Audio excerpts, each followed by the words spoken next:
Hello, Culture Matters podcast. Today, I'm very excited to introduce you to our guest. But before I do that, here's a quote I picked just for this episode. Rank does not confer privilege or give power. It imposes responsibility. Peter Drucker. See, we believe here at Culture Matters, when people read to think, write to develop, listen to hear what is unsaid, and speak to let go, they develop more value for themselves and others. So our purpose of this podcast is to uncover the genius of our guests with the goal to make you, the listener, your curiosity cool, because our vision is that human culture is open, curious, and focused on creating the future. So our mission is to read, write, listen, and speak every single day. It'll be easy today, my dear friend, Jim Fischetti, real estate leader for the last 2+ decades, author of Vision to Results, a book I bet you'd benefit from picking up on Amazon right now. Here's my plug. Jim has been influencing and leading leaders in the real estate community for many years. And today he's the vice president of learning development at NextHome, a rising real estate company. It's already done a lot of massive things of success. But I appreciate Jim because I read his book a handful of years ago. He's been a friend, mentor of mine for it could be argued as many years now. And I would like to get inside of his head for numerous reasons around leadership, sales, communication. I have some questions about the theological seminary, but I'll just save that for the show. Thank you for doing this, my friend. Well, Jay, thank you. I'm just thrilled to be able to call you friend. I appreciate what you're doing. I appreciate that you really bring value to everyone you meet. You epitomize the concept of coming from contribution. So I hope that my goal today would be just to add value and contribution to your listeners and to connect with them on a human, personal level. Thank you. And thank you for not being selfish. I would like to know, what do you think is if there was a hierarchy or order of behaviors, someone listening to this that may not be in as good of a place as they were a year ago? And I set that frame in the sense that the economy is arguably shifting and literally shifting for a lot of people. That's a topic in of itself. So what if you were to give a hierarchy of behaviors, someone listening to this, it would benefit them if they're not doing as well as they want to? Where do we start? So the funny thing is we almost always start at the same place regardless of what's going on in the world, and that is mindset. And I am more of a do it guy than I am a mindset guy. So however, everything starts with mindset. And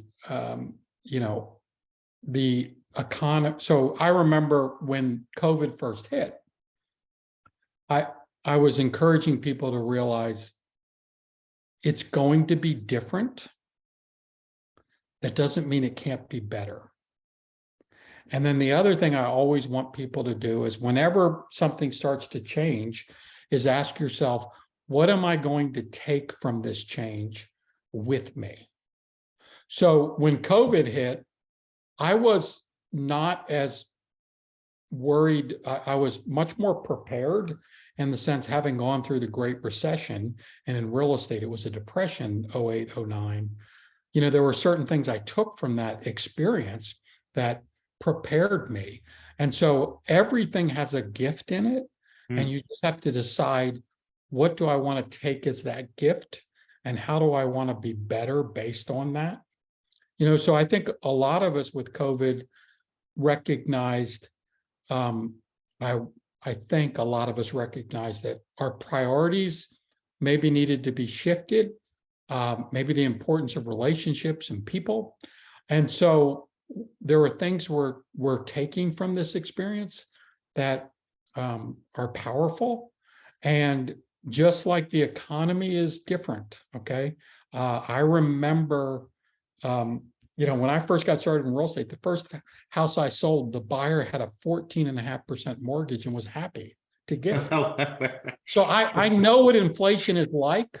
And and so there were things that, I think the biggest thing for everybody to realize is that your mindset is important, and know that regardless of what your business you're currently in, that business, there's enough business to support you and support your purpose, your mission, and you can accomplish. I mean, sometimes you'll just need to get your unfair share, and that's okay. And if you work works. So stay busy and have a mindset that I'm going to show up and I'm going to add value to people today. And the process, whatever it is that I'm going to do, is going to be successful. Have you seen that people pull back in times of uncertainty? So, most people really remember fear, that there's fight or flight. What people really forget, there's three responses. It's fight, flight, or freeze. And actually more people freeze in fear. And in the South, Jay, we like to say ain't but two things in the middle of the road: yellow lines and roadkill. And so don't be afraid, don't freeze, because typically when you freeze, you get run over. So action, even if it ends up not being the right action, you just learn that doesn't work, and you're further in the process to getting to where you want to be. So whatever you do, don't freeze. Try to get into action. If someone listening to this is not aware that they're frozen, but they actually are, what can they look at? So one of the things, I'm so curious, right? Like, yeah, someone listening to this, I'm not frozen they, at all, but like, how can we increase their self-awareness so where they might be a little frozen? One of the things is, a frozen behavior is busy work, right? So, Wow. We do that busy work, and we feel like, okay, well, I put in my time, I did that, but I didn't necessarily do something valuable and productive. So if every time you feel fear, what I want you to do, if you're listening out there, is to pick up your phone, text somebody who you care about, and check in with them. So I don't care what business you're in, your sphere of influence, your past clients, a great resource about it. So every time you get a little bit of anxiety, I want you to text, call 2, 3, 4, 5 people who you care about, and you'll start to feel better. And what's happening is you're getting into the right actions, and you're unsticking yourself, you're unfreezing yourself. What type of results has that had in your life? It's everything that I've accomplished at this. I mean, I look back on, and I've been able to see a lot of things happen in my career and in my life. Part of it, I think, is that, I just stick with it. I work, but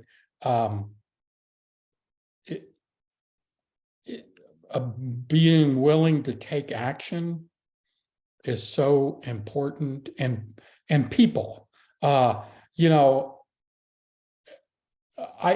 start everything. We recently was looking for an executive assistant, and for our company, and specifically to work with me.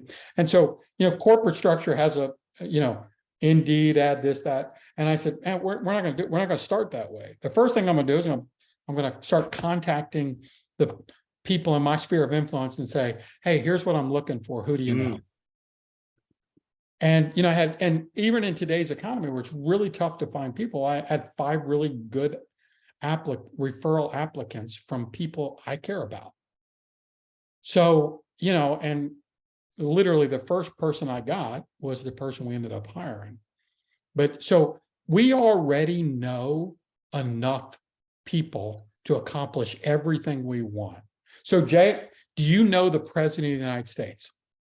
Personally, not at this time. I don't know him personally either, but I know his realtor. So I'm literally one person removed from somebody who had a business transaction with the President of the United States. That's how powerful your network is. Is part of what you're not saying implying that people are not aware of how powerful their network actually could be for them? Or how valuable it is.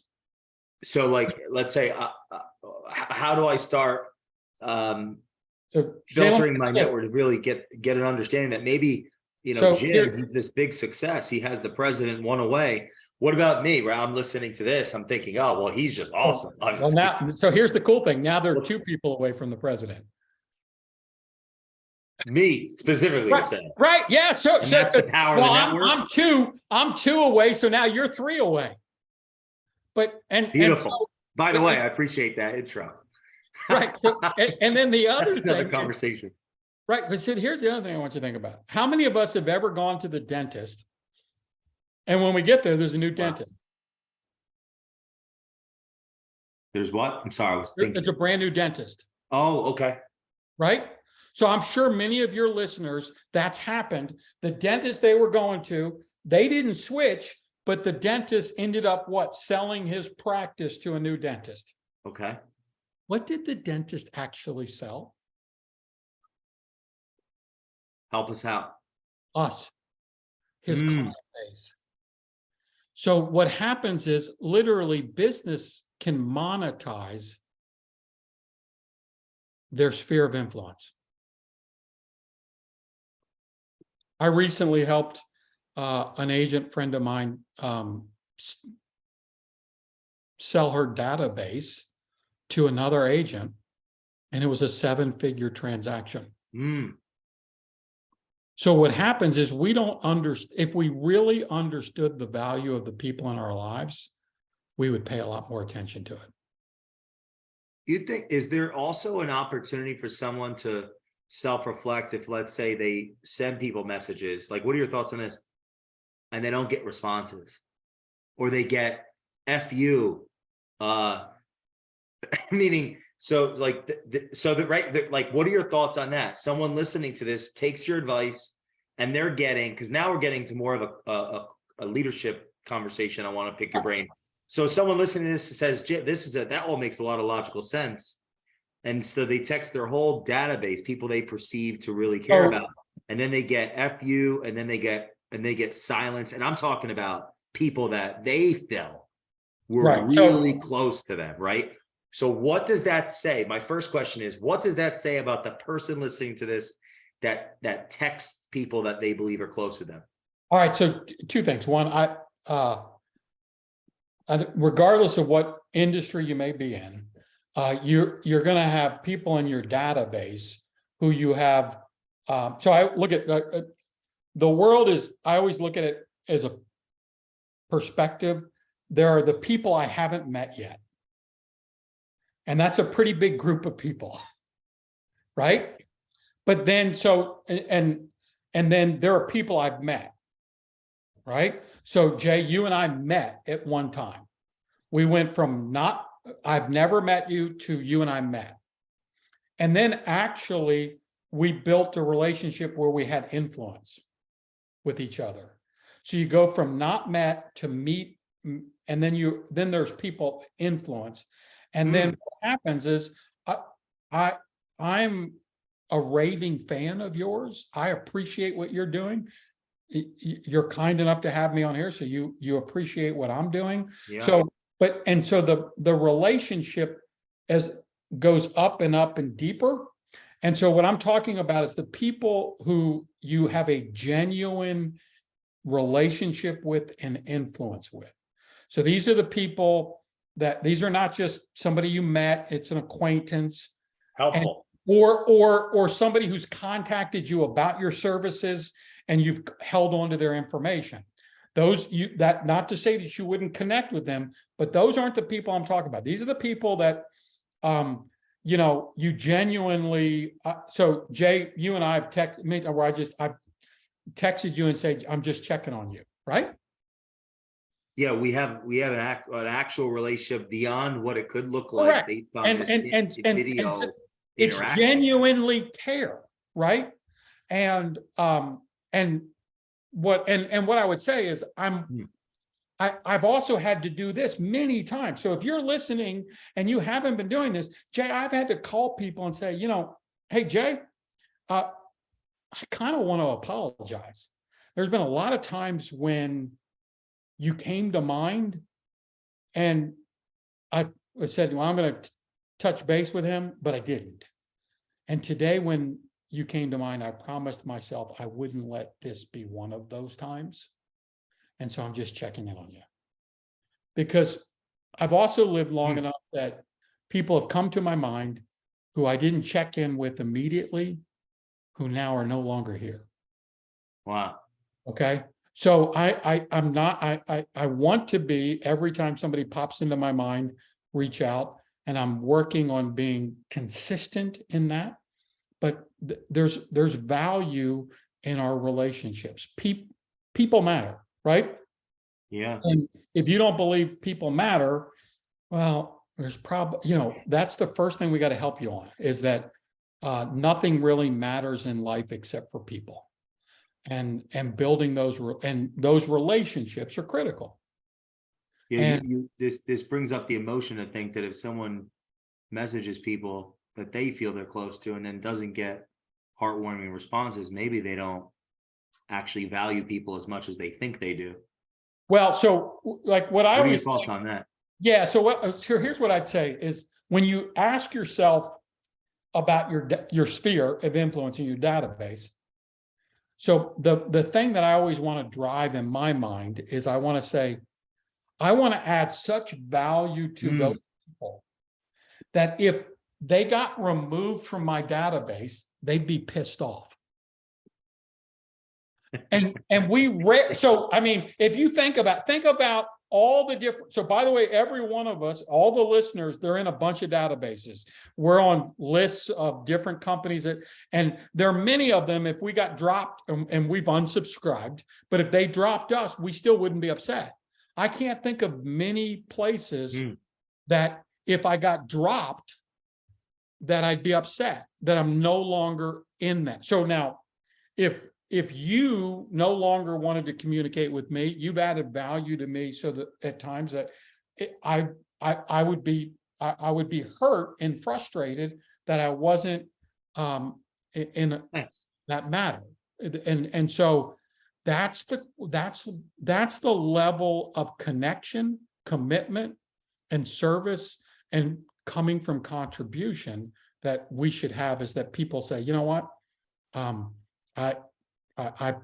glad I'm in relationship with Jim, or I'm glad I'm in relationship with Jay. They bring a lot of value to me.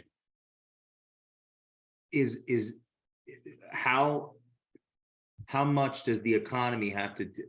Is this transcend the economic conversation? Is that part of what you're saying here? It makes your economy. Can you elaborate on that? Really? So I mean, in the sense that, here's what you got to understand is that, Jay, thankfully people won't be able to see me, but one of the things I say is that if I go skinny dipping and hide to hide, it's not a problem. At low tide, it's a problem. The economy is just the tide. It comes in, it goes out. It's what you do that matters, not. So in football, I like to say, we've seen football games played in the snow. Well, the objective's the same. The objective is to stop the other people from scoring and for your team to score. Now, the plays you run will be different than if I'm playing in a dome under controlled climate conditions versus if I'm playing in a snowstorm. The plays I run will be different, but the objective's not.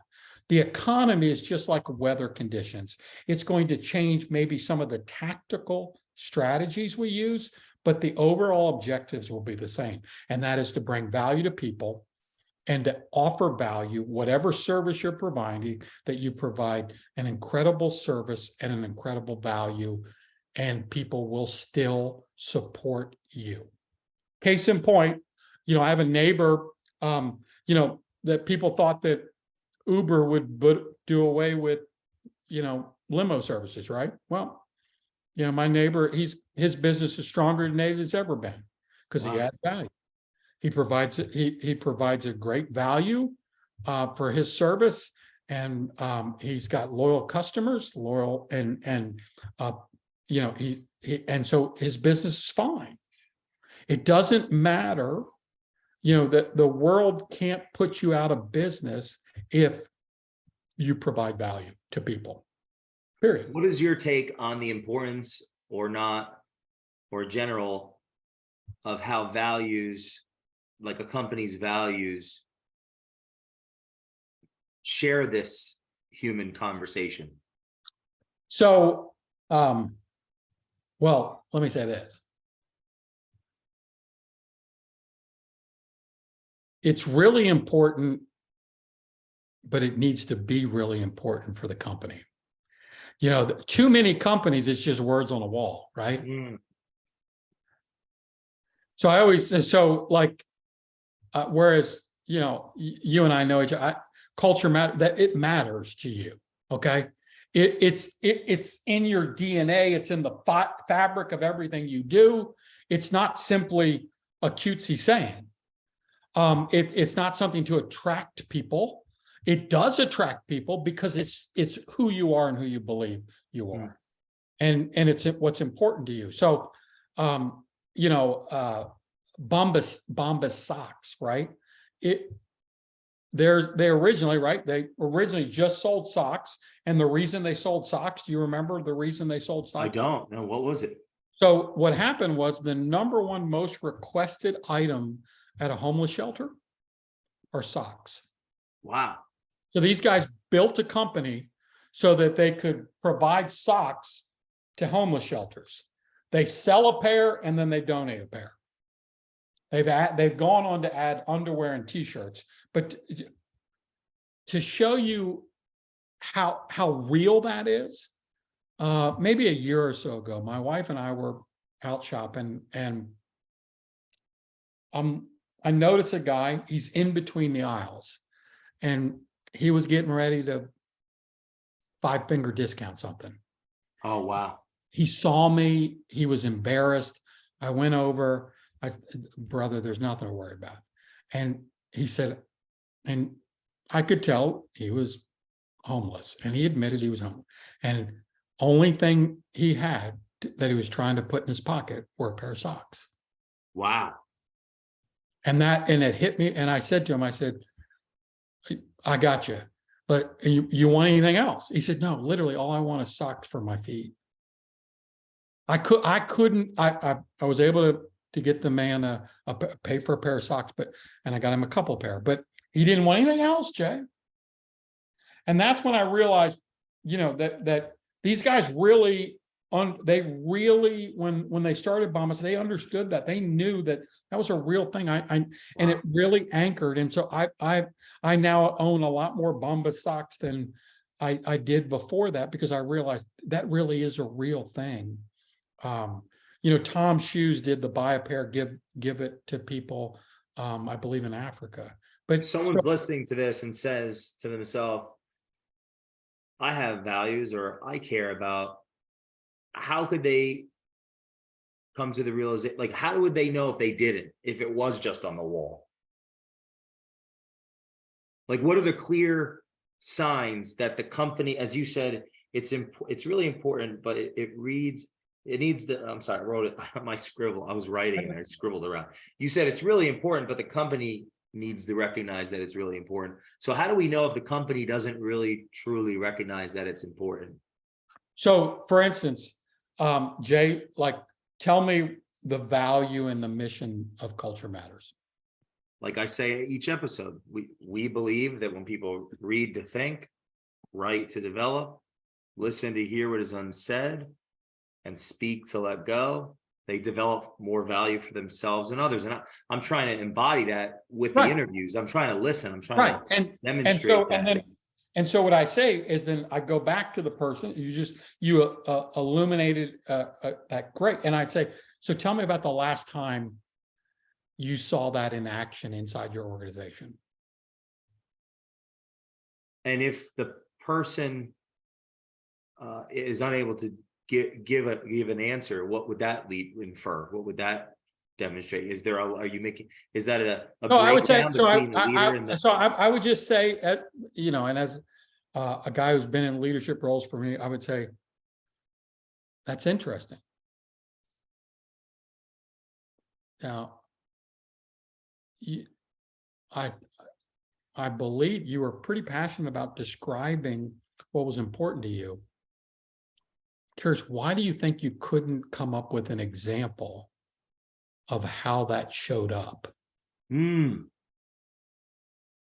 because sometimes, Jay, they just can't think of that, and so sometimes sometimes you need to also be cognizant of it, right?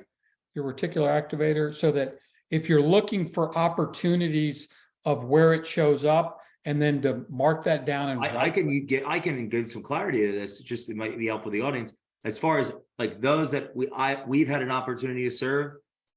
If they don't read, they end up reading. Right. And some have maybe not. And when I say reading, it could be listen to audiobooks or physical, right. But that would I would argue, that's because they see me reading hundreds of books. So how much of it is doing and embodying? Well, that's what I'm saying. Is that so? I believe it was St. Thomas Assisi who said, "Preach the gospel at all times, and if necessary, use words." So, can we unpack that? So when it comes to my mission, my purpose, I shouldn't have to tell you. You should see it. Do we get lost in the combination of the two? And how do we reconcile that? Because it helps me to read your book, Vision to Results. I'm getting a clear breakdown of concepts, frameworks, experiences, values, right? That experience. And on the other hand, like you just said, that's a profound quote, which from my view of interpreting it, it's talking about actions speak louder than words. So my question is, how do we reconcile that, having the words written down and the focus that there lies, the importance in that, and being it and embodying it? What are your thoughts on that? So, one of the things when people talk about vision, right? So my vision should be such that when the vision is accomplished, the world is better. Whatever corner of the world you were trying to improve, right? So, I see, Jay, when your company, when the vision is realized, you've impacted so many companies and leaders that transcends millions of people being impacted, right? So that it really starts with, it's a desire to add value and benefit people.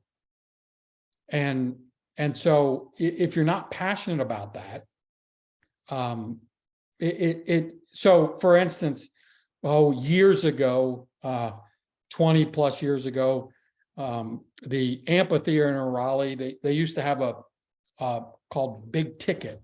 So I forget, it was like 6 or 8 country acts, right? Country musicians. And I saw this is so long ago that who's the guy? Taylor Swift was an opening act for somebody. Oh, wow. I saw Tim McGraw, Brad Paisley, Kenny Chesney, Toby Keith, Martina McBride, all these people. And, every couple of weeks, there was a new show that you got part of the one ticket. So, but the guy who made the guy I was most impressed with I didn't go in thinking I was going to appreciate Toby Keith out of all those people. And I did. And the reason being is Toby sang his songs. Wow. He wrote his songs. And you could feel that those songs mattered to him. As opposed to, I like Frank Sinatra, right? But Frank Sinatra and Frank had the ability to kind of make a song his own more than any other person, but he didn't write his songs. He just sang somebody else's song. Same with Tim McGraw, most of Tim McGraw's songs. And so, not to say they don't have talented voices or whatever, but when you put pen to paper, you work at it, and by the way, most of them live the experience in order to write it, and then deliver it, and then hone it. Those songs matter. And so I love songwriters. I really do. I musically, I'm tone deaf of that, but so words really, the words really matter. And so when you took blood, sweat, and tear to create a song, you're going to deliver it at a different level. It matters to you, and that'll come across. And so if it matters to you, it'll come across, right? You think when times are tough, it can demonstrate when things don't matter to people? Maybe they're not sure why they're doing what they're doing? So, yeah, it'll show up really quick if you do it for the money. Right? So, the funny thing is, Jay, you know me, and I tell people, I'm fortunate. I get paid to do what I love, but I tell people I do it even if I said, because there are organizations, I do pro bono work for charities that I care about. I do the same thing I do now, and I do it for free because it's who I am. And so when I quote unquote retire, I'll keep doing what I do. I'll just be doing it for free for people because it's who I am. Is that important? Do you think that, how important is that for the words to match the actions in your view when it comes to the organizational piece? So here's one thing I'll say is that highly successful people do less. So, and what I mean by that is not that that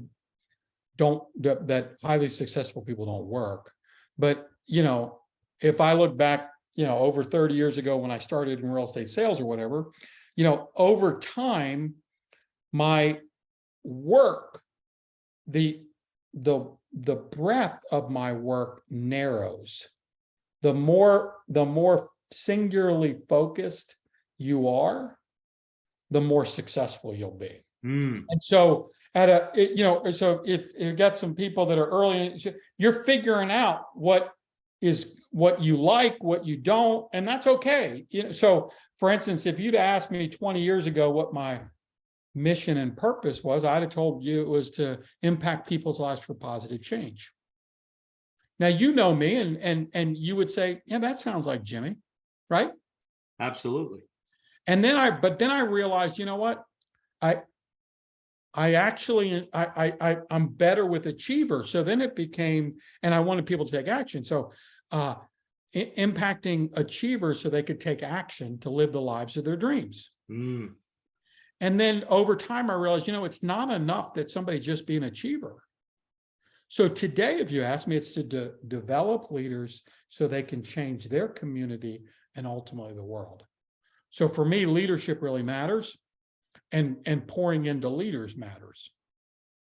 I pour into other people too, but the multiplication of my effort, is through a leader, right? So, and that's that's more of my sweet spot. And so one of the exercises I would tell your listeners is, do the old Venn diagram.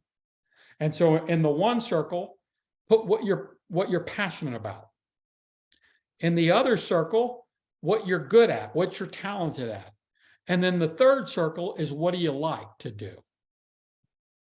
And then where those three overlap and interconnect, that's your sweet spot. And that's what you should create your vocation as. Then, because that's why you were created, that's why you were put on this earth. That's the difference you make. So I love you, Jay, but we don't need one of your listeners to be another Jay. We need them to be them. That's what that's what the world needs more than anything, for every one of your listeners to be themselves, because they were uniquely created as a mosaic and they have a purpose in this world to be who they're supposed to be. Do you find that people aren't sure who they are? Oh, well, not only are they, okay. So I think it's not that it's so much that they're even unsure. They're trying to be somebody who they aren't. So sometimes we're trying to get recognition from somebody that, maybe it's a parent, maybe it's this, maybe it's that, or, so-and-so is successful. I'm trying to mimic them and that, and I'm for role models and I'm for, following models and different things, but it's really, don't be a poser. Don't be who you're not. And don't do anything for the money. The money, Zig Ziglar passed away years ago, but one of the things that he said that I absolutely love, you help enough people get what they want, you'll get everything you want. So the money always takes care of itself. If you add value to people, you'll be remunerated, period. How important is it for people to speak up their mind when they don't agree with something in the workplace? What are your thoughts on that? So, all right. So I do believe I'm an order guy and structure. So, I think it's important, depending on your organization, there may be a hierarchy, a chain of command. So having that conversation, but you have to recognize if there's something that you disagree with, if you don't address it, then you're the problem. And how would you define address it so people can have more self-awareness of their own? So it may be that you maybe now. need to go to your supervisor, but you need to say, hey, or I'm curious. You can approach it. I'm curious. I never really looked at doing it that way. Is there a reason why we do it that way? Or,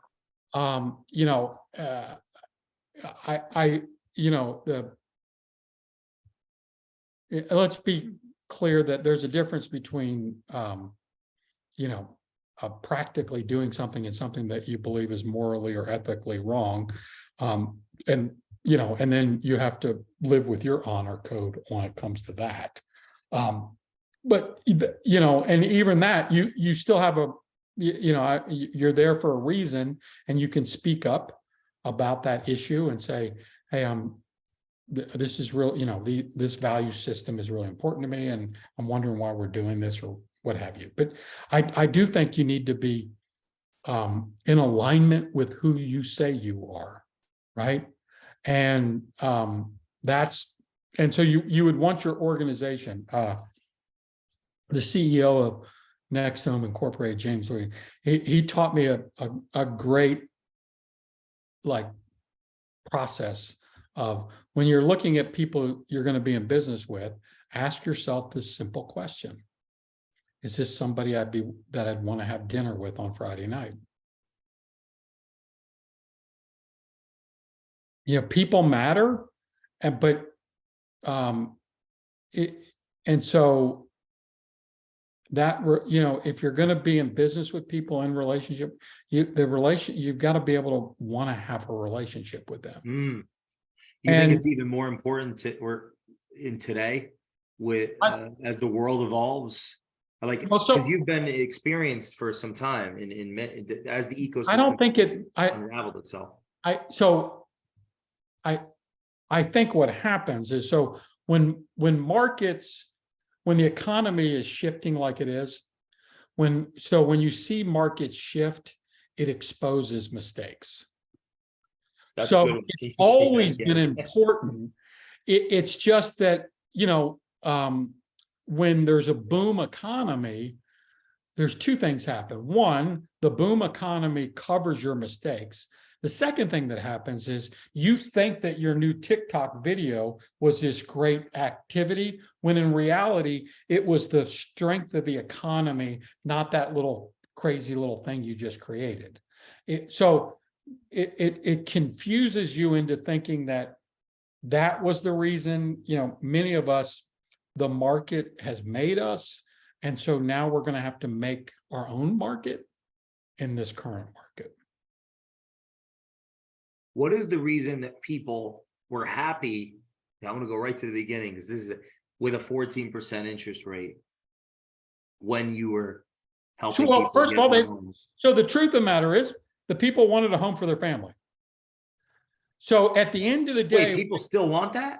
Oh, absolutely. Yeah, right. So I mean, we forgot what matters here. I tell people that when it comes to real estate, most people do real estate transactions because of a life event, not because they're trying to play the economy. Okay. And so, the real estate industry has been certainly impacted by the Federal Reserve, and then consumer confidence. And so, 2021, the first time in history in the United States, there were the 6.1 million home sales. Okay. And in the history of real estate, it's never started with a 6. Wow. In 2022, we might be at 5.1, 5.2. So a reduction of maybe 1 million.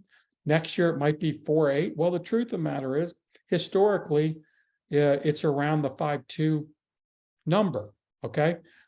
You can't have a 25% greater than the previous all time and expect things to stay that way. Right. But at the same time, if there are 5 million house sales, that means there's 10 million sides, a buyer and a seller, right? Well, that means there's plenty of sales for the average person to make a living. Now, not everybody will, but there's more than enough for you. So I don't care what industry you're in, there's a more than enough market for you. There may not be enough market for everybody in your industry, but there's enough for you. And the good thing is, when the economy shifts like this, there's always a flight to quality. So if you add value and you're consultative, you're educating people, and you're a true professional, people will actually seek you out. They don't want to take a risk with, they want quality. And your view, what are some behaviors that lead to quality? And you can speak specifically to real estate. What I mean is, outside of that is leadership, because you speak to those two. So what I would say is, our job, whatever industry you're in, whatever you do, is the consumer, the person you're serving has access to all the information. So the biggest change in the business world since I got started was, I predate the internet, right? So now with the internet, the consumer has access to all the information. The challenge for them is that's actually information. They have data overload. Our job, whatever you're in, is to help the person you serve to take, your job is to take that data, decipher it and distill it down, and then deliver it to your prospect, your client, the person you're serving, in such a way that they can make a good decision. So it's what you talk about. You want to educate people. You want people to educate themselves and to learn so that they can be better equipped to do it, what they do, right? So the thinking economy is going to be even more and more important. So the more you're able to help people process the data, distill it down, decipher it, and so that they can make a good decision, the more valuable you will be. So if I were to ask you in your mind, who's the best golfer you've ever seen? Who would you say? Golfer? Yeah. Well, it's funny. I immediately think of the Tiger, man. Right. Who's somewhat of a, I don't know if I want to say him out here. But that's right. So he's certainly a complicated. But that's more on me. That has nothing to do with your question.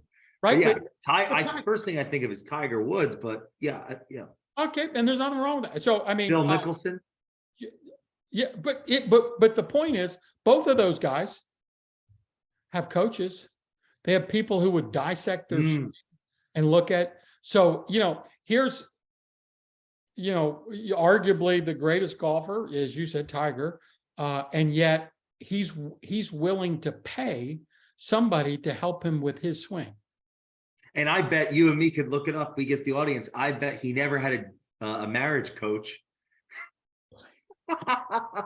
No, but like, doesn't that prove your point even more? Like, I bet he never had a marriage coach, right?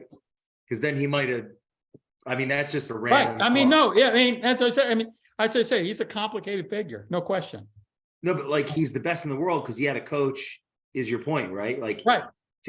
He's the best in the world. Well, and that now, specific thing. Yeah, so now I'm making a joke of it, right? Because maybe you didn't have a joke. You hit a bigger issue. So why do a lot of people, especially unfortunately men, why do a lot of men succeed and throw themselves into their work?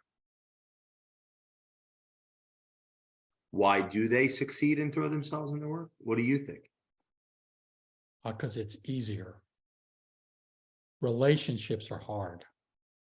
Well, I have a question back to you then. How important is that? Does that become a conversation of faith? So I certainly think faith matters to people. So faith matters to me. It doesn't always matter to everybody else. However, part of my faith says that relationships matter. So I would say my faith and then my family in that order. And most people do recognize, their relationships matter to them. The people in their world matter. But what I'm going to say is, listen, next month it'll be my 37th wedding anniversary. Wow. And amazing. Congrats. So much easier for me than my bride, but the reality is, it was work. It's still work, okay, and it's hard work. Professionally, it's easier to succeed. And so everybody wants to win at something, right? And relationships are hard, and so I joke that you're better to be a 7 in your relationship, your job, your physical health, your spiritual well-being, than to be a 10, a 2, a 5. That's so I'd rather you be 6s in everything, because if you did it as a wheel, it would still roll. But if you're a 10, a 2, then you're going to hit spots where it's flat and you're way out of balance and out of sync. So, and for most people, relationships are harder. So oftentimes they double down on the work or the financial, right? Because it's actually a little easier scoreboard, right?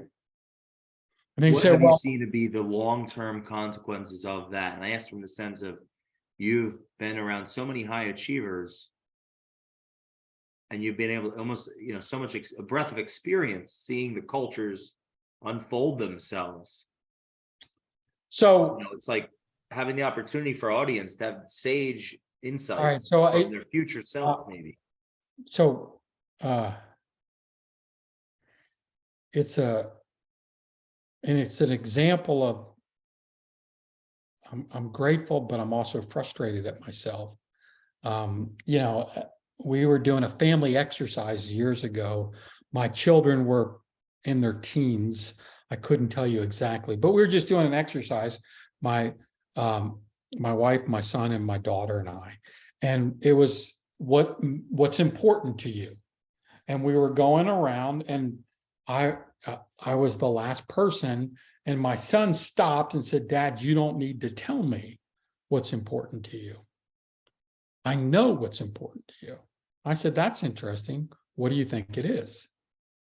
And he said, "Family." And I said, "Huh, I'm curious. Why do you say that?" He said, "Because I remember when I was really, really little, used to work all the time, and then you started coming home for dinner more." Wow. And so there was, and he was right, because I knew there was a time when he was about 3 or 4-ish where I realized, hey, wait a minute, it's great to provide for my family, but I need to be there for them too. But so I was frustrated that he could remember that but I'm also glad that he saw that I changed. So Wow. it's never too late to change. It's never too late to start a new story. And so people actually respect if you'll pivot and lean back into the relationship. You think I would like, I think I'm curious. Is it important? I know this sounds stupid almost. I haven't said the question. Is it important to spend time with your kids? So I feel dumb asking the question. I think it's so obvious for most of us to understand. It's important to spend time with everybody who's important to you. So it's not just so I do now. This is me. I have a hierarchy.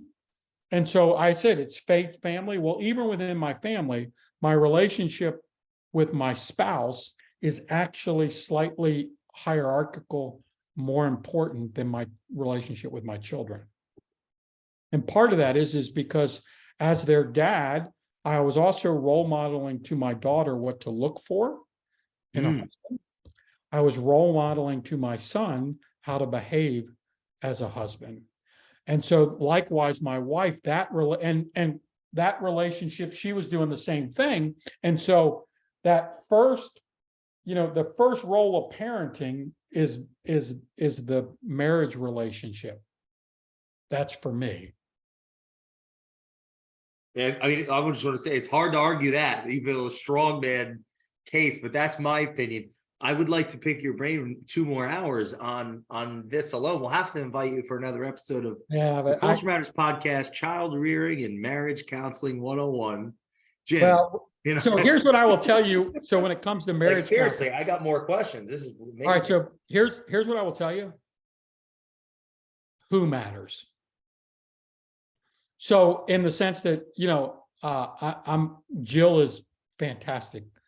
My wife is wonderful, but the reality is, so we are in alignment, and over time we become more alignment, but both Jill and I intrinsically had the mindset that divorce wasn't an option. Now, that sounds great, and there's nothing, and so there's nothing wrong with that. However, early on at some point, 3, 5, 6, 7 years in, I realized that's a stupid ass goal. And the goal should be to have a great relationship. Oh, okay. I see. Right? Here. Yeah. And so, and that so really focus on what you want, right? I didn't want to not get divorced. I wanted to have a great relationship with this lady. And I wanted to have a lifelong relationship with this lady. And so so really be clear about what you want and go after that. Don't go after a substitute. Jim, I would like to create some context for the audience so my question is, how important is this clarity with a spouse for one's business, because we started this conversation around business, the economy. So here's what I will tell you. So how do you make it make sense for someone that may not know that it does make sense? So here's what I don't care. Your professional life will impact your professional life, or your professional life will impact your personal life. Your personal life will impact your professional life. So who in football, quarterbacks, who's considered the GOAT? I'm afraid to answer because Jenna might listen to this. Okay. I'm just kidding. No, that's my fiance. Tom Brady, right? I mean, right. So, and so Tom Brady's having his worst year ever. Do you think there's a correlation to him going through a divorce? If you're asking me, I would argue probably. Well, yeah, and I'm not a football person. I'm just looking at it from a right. But what I'm saying is, human behavior. This guy was so singularly focused. I mean, he changed what he eats during the season. So this guy's so dialed in as the consummate quarterback leader, and all of those qualities are still in Tom Brady. But what's going on in his personal life is still playing an impact on his professional life. And that will be true for all of us. Good example. And so, touchy, because I hear fans right now trying to make an argument, right, that hate him. I'm just teasing. It's funny because okay, but but I think it's a really strong argument. I do. I think that's a strong argument. If you're going through something like that, it's going to impact we, as much as we would like to think we're waffles and we're compartmentalized, we're pasta, we're interchanged. I can't divorce myself from my personal life at work. It's impacting me. How important is for our listeners that in this economy to be clear on what their personal plan is for themselves? Their personal development. A lot of people will be setting their goals for 2023, and I'm more of a set goals, don't do a resolution, but do what you want to do. But I'm a goal, and I encourage people to set goals around what we just talked about: their faith, their spiritual, their relational, their physical well-being, their professional well-being, and their financial health. And so, and I would love if people also had a, intellectual growth plan, whatever that looks like. But those are the things that I would set, and those areas are important to me. And I think it's important that you have a goal and at least in every one of those. That would be important to me. So. And then the other thing is start small, one of the simple things that, Jill and I relationally, we've had a date night for 30 some years. Wow. Regularly at once a week. And I can count on my hands how many I've missed in the last 30 years. And what I've had to do sometimes to get there to make sure I still made date night, because it was a priority. And it's just one small little thing, it's like the old compound effect, right? Over time, that stuff matters. So, maybe it's, the other thing too that we've been sold a bill of goods on is how many times you've heard it's quality time. You need to spend quality time with your kids, right? Yeah, you hear that. Yep. Now, the quality comes in the quantity. During the quantity is when you have those great moments. We Wow. can't fabricate, we can't manufacture the great moment. The great moment comes in just spending time together. On the phone or off the phone? Oh, in person yeah, even with your kids. I talk to, I've grown children now, so I talk, but I still meet with them in person. I talk to them on the phone, but Well, and I'm joking. I mean, literally, like with, all of us, it can happen to us unless we really intentionally, where you have the phone in your hand and you're sitting next to your person. So, all right. What are your thoughts on that? Like on the phone or off the phone? All right. So I'm saying these are real life problems. I don't take, right. So these are first world here's problems. Now, this is me, but I don't bring my phone to date night. Now, my wife brings her phone. Okay. Because listen, we may need to change plans, Google something. She may, so I get you want, but my phone would be more of a distraction. So, the other thing I've done is I now have two phones. I have a personal phone and I have a work phone. So if I go on vacation and I'm with family, I can, my professional phone, somebody else can monitor, and then I've got a personal phone to connect with. But that's me. But I think. How much has that helped creating that boundary with physically? I think me not having my phone at because now there are times when there may be something going on that really needs my attention. My wife knows that. I tell her up front, we've got this situation going on. I need to be able to, and if you set the, and I don't abuse that privilege.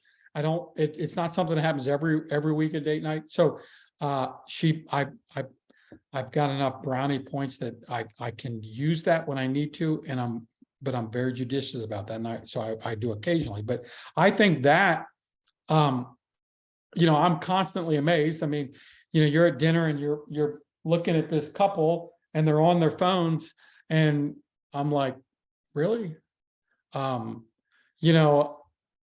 But what do you do? Do you talk to her? Yeah. So yeah. No.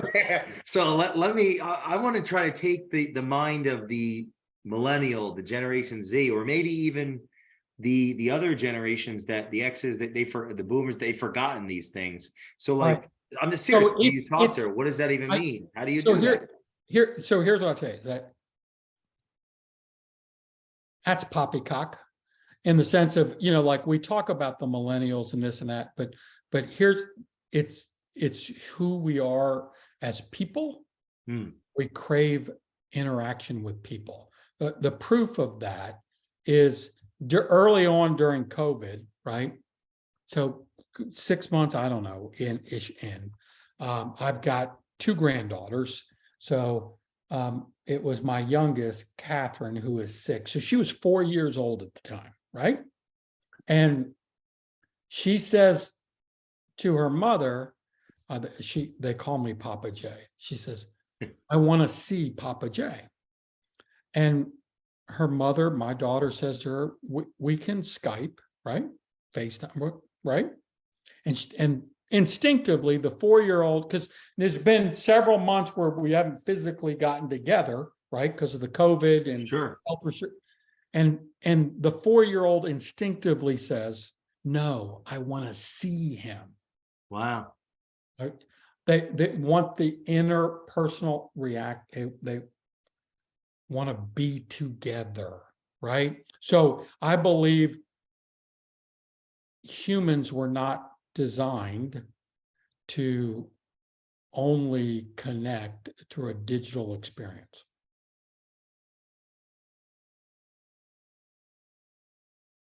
And when you're with people, be with them.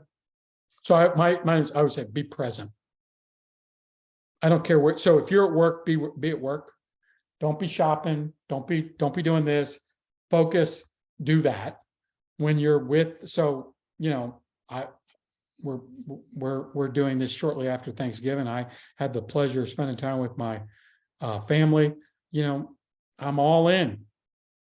I'm on the ground rolling around with my granddaughters, doing whatever they want to do, playing games that I don't know anything about, but that's what's important to them. I'm present. And and so when if I'm on a date with my wife, I'm present. I'm talking to her. I'm interested in her. Sometimes we're just catching up on the week. That's the key in anything, just be present, right? Do you think that presence in family life could actually help someone in business practice being with their customers? Oh, all right. So here's a little thing that is just a little pet peeve. So spell the word listen. Spell it for me, Jay. Listen. Yeah. Lis. Listen. Spell the word silent. Silent. Same letters. That's a very cool exercise. Jeez. Right. You don't really put that together until you put it on paper. Right. Same letters, just arranged differently. And listening is an active silence. Being silent is part of listening. And so too many people are thinking about what they're going to say as opposed to listening, being present. So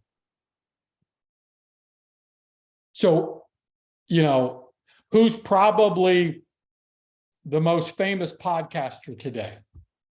I think it's Joe Rogan. I do too. But if you listen to Joe, he is genuinely curious. Wow, that's interesting. Tell me more. Right? It's something as simple as that a lot. So whether you're with somebody you love, somebody you're going to serve in business, literally asking them to tell you more about that is important. You think people can fake that?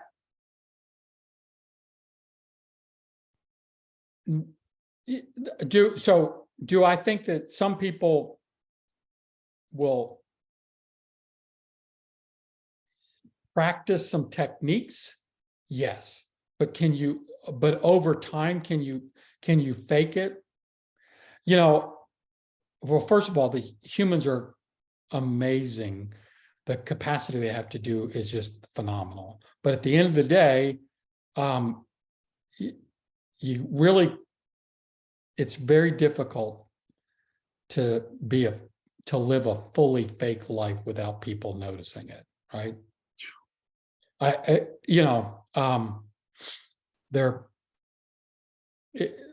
The truth seems to always get exposed at some point, right?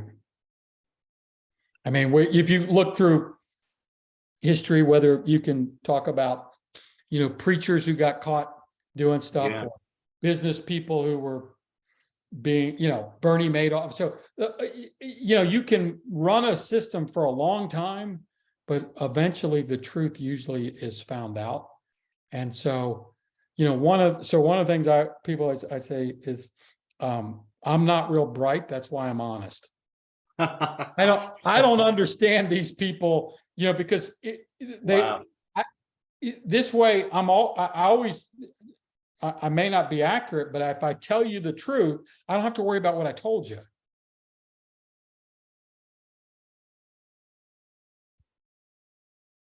Dang, that's a good way to put something I've been thinking about for a while. I appreciate you. I wrote it down. Two things I wrote down. One is listening is an active silence. That's really good. The other one was, I'm not real bright. That's why I'm honest. And I felt about like that. Right. It's like, because really these people that are really good liars, it takes a lot to keep those stories together. I mean, the truth of the matter is, really good those types of people, I mean, they're very smart, which is why they're successful at doing that. And I always say, if they applied themselves to an honest thing, they'd be very successful at that too. Is the argument then they just keep it? So, It's kind of where like one is more likely to keep the success if they're honest. Well, I'm not going to get into because I don't know for sure, but I think some people, the thrill of doing it the wrong way is an appeal to them or something like that. But there are people that like to take advantage of other people. I get it, but but you can accomplish and do what you need to do in life by just truly caring about people, coming from contribution and serving them.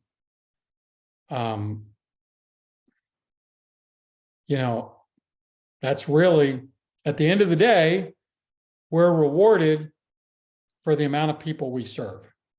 Case in point, Jay, have you ever been to a dinner theater? A dinner theater? Yeah. Like where you eat in the theater? Well, so what sometimes they get these, they have a theater show, and they serve dinner. It's a small playhouse at your local suburb, right? I think you're revealing that I'm not that cultured, my friend. Okay, so No, I've yet to. have you ever experience something heard? like that. So have you ever heard of a community theater playhouse? Absolutely. Okay, great. So, do you think those actors get paid as much as Denzel Washington? Oh, I don't think so at all. No. They do the same work. Denzel gets paid because he impacts more people. He provides entertainment, service.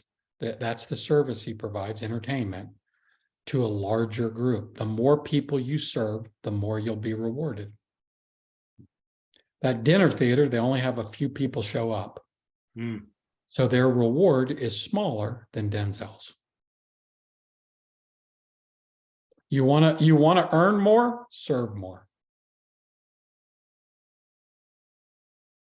Jim, thank you so much for today. This was great. Everyone listening, pick up Vision to Results on Amazon.